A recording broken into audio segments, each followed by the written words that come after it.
Greetings, everyone. DFG here. Hey, guys. Um, just want to take a couple of minutes and just kind of bring something back up that I've talked about, a while ago. Not when I say a while ago, I'm talking about a few days ago and a few weeks ago. And this is this narrative where they were saying only the old people and sick people were dying from this virus. Well, I don't know if you've been paying attention, guys.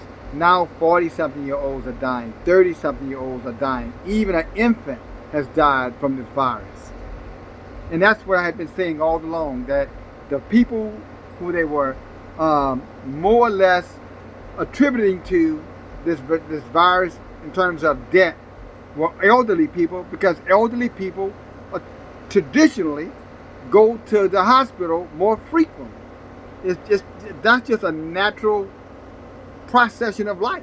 The older you get, the more failing your health most likely will be. And of course, you're going to be more conscientious about that, because most people, they would like to preserve, their golden years as long as they can. That is why those individuals were being identified as, more often than any other age group, as having the virus and dying from the virus. Now they're saying, well, we're finding out that it's not just, I'm just using their voice, we're finding out that it's not just the older people, and that now it appears that, the virus is striking people under 60 years old now. Really, Scarlet? Oh, really, Scarlet? That's the Red Butler, term when Scarlett O'Hara, if you're familiar with Gone with the Wind, would try to BS him, and he would like look at it and kind of wink and say, oh, really, Scarlet? In other words, I'm not falling for that. I'm not that naive. I might love you, but I'm not a fool for you. If I am, I'm being a fool because I want to be, not because I don't know any better. And that's the way they treat us sometimes. You follow me? That's the way we get treated. Like, really, we're the, they're the Scarlet, and well, I'm sorry, they're the Red Butler. And many of us are the Scarlet, just running game and not realizing that the only person that's getting caught up in the game is the gamer. So when it comes down back to, who can get this virus, of course they've always said, all age groups. But who is this virus killing? Now they're starting to change the narrative. And I will say this to you because some of you may know people. I would suspect you're wise enough not to have bought the hype that is just old people, but maybe you did. Well, now it's time for you to come face to face with an absolute truth, and that is, no, if you're under 60, under 50, under 40, you get that virus, and that virus can kill you as well. And again, we have no idea how many people are affected with that virus right now. Remember, 3 weeks ago it was 15 people, now it's 13,000.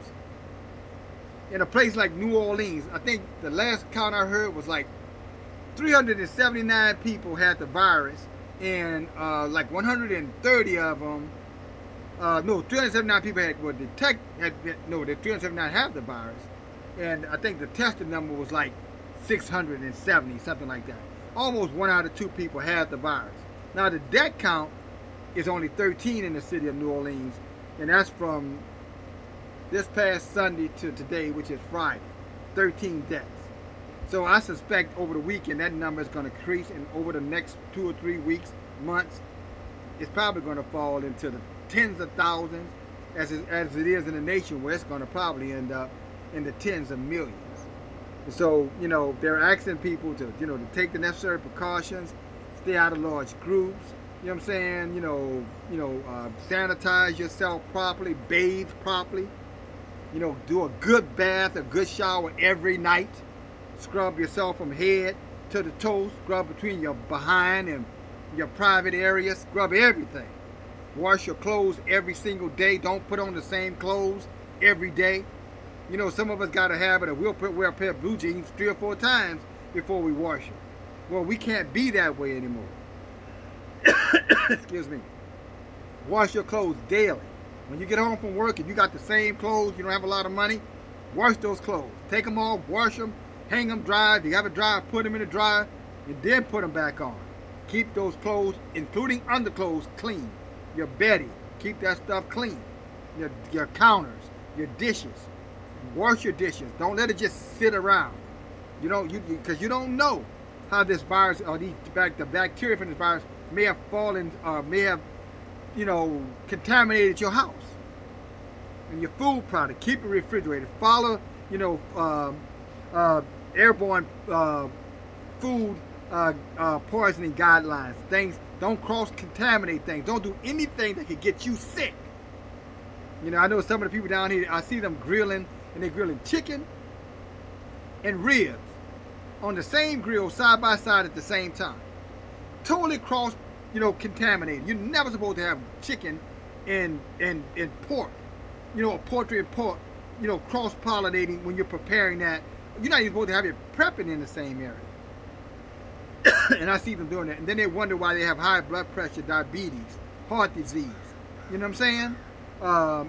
Glaucoma, cancer, you name it. And those are going to be the prime, victims that this virus is going to take out and take out fast. This virus is not playing around, guys.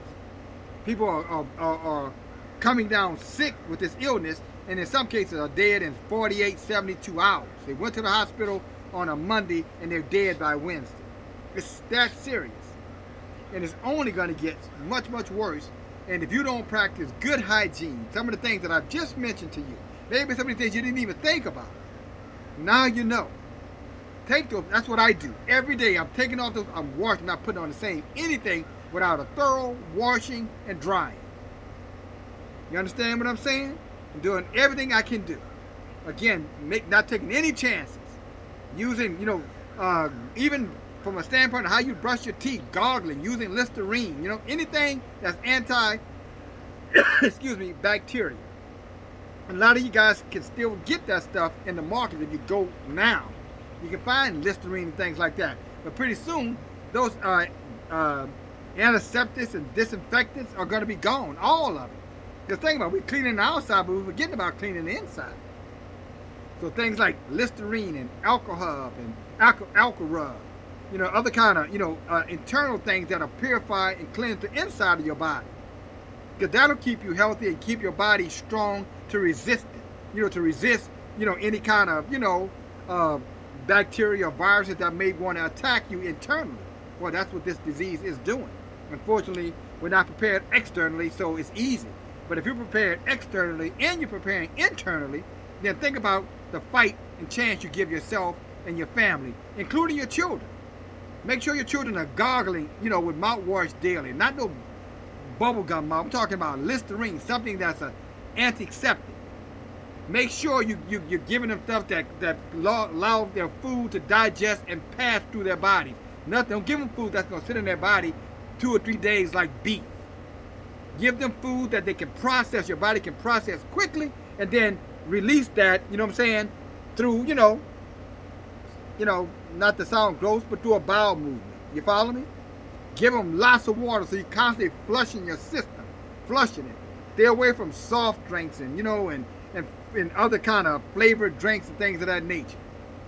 And for some of you guys who are teeter-totters, some of you guys who like to have a drink here and there, again, start pulling back on that. You don't want your immune system low because that alcohol is inside of your body, it's got your pores opening, and then you're susceptible, to again, airborne illness. Alcohol will open up your pores, and if you're not careful, if there's someone around you that's contagious, it's going to be that much easier. Why do you think they're closing the bars, guys? Why do you think the bars and the food were the first two places? Because they know if you're drinking alcohol, you're susceptible to that. Not because somebody was close to you, but what alcohol would do. And if you drink alcohol, you already know I'm right.